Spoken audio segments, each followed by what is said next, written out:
Remue ménage. Remue ménage.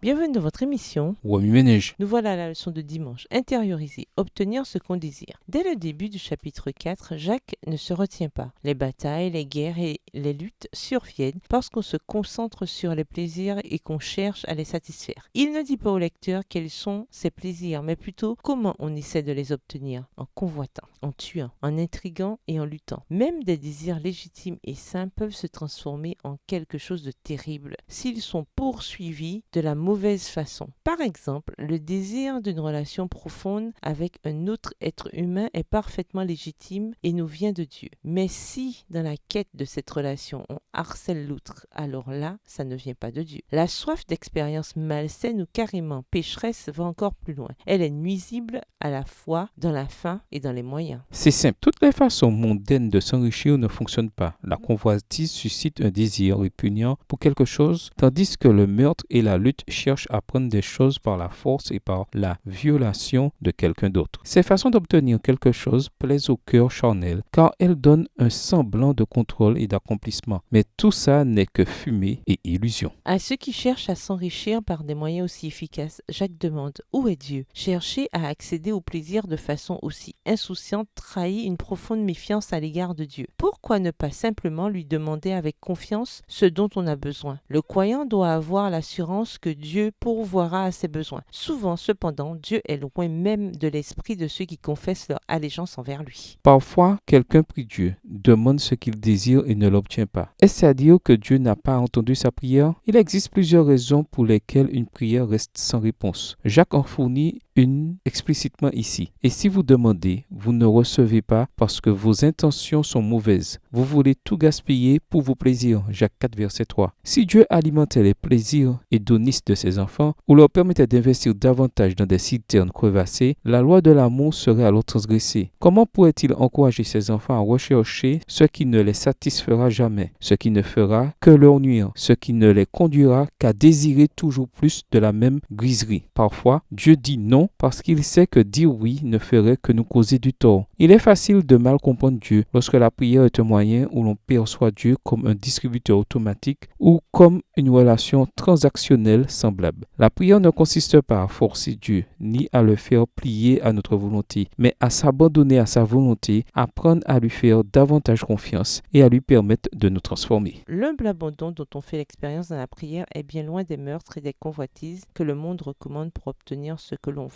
Mais là encore, Dieu a toujours, semble-t-il, une façon non mondaine de faire absolument tout. Revenez à votre texte écrit et étudiez le passage. Encerclez les mots ou expressions ou idées répétées. Soulignez les mots ou expressions qui sont importants et qui signifient quelque chose pour vous. Reliez par une flèche les mots ou expressions aux autres mots ou expressions associés ou connexes. Quels éclairages particuliers vos notes semblent-elles indiquer dans l'ensemble? Mémorisez votre verset préféré tiré de Jacques 4 et versets 1 à 10. Écrivez-le plusieurs fois pour vous le rappeler plus facilement. Comment avez-vous procédé récemment pour obtenir ce que vous désirez? En quoi cela se compare-t-il à ce qui a été abordé dans la leçon d'aujourd'hui? À quoi sert-il de demander des choses à Dieu par la prière puisque celle-ci n'a pas pour but de le changer? Est-ce à dire que nous ne devrions rien demander? Pourquoi? Au revoir. Et à demain si Dieu veut. Remue ménage. Remue ménage.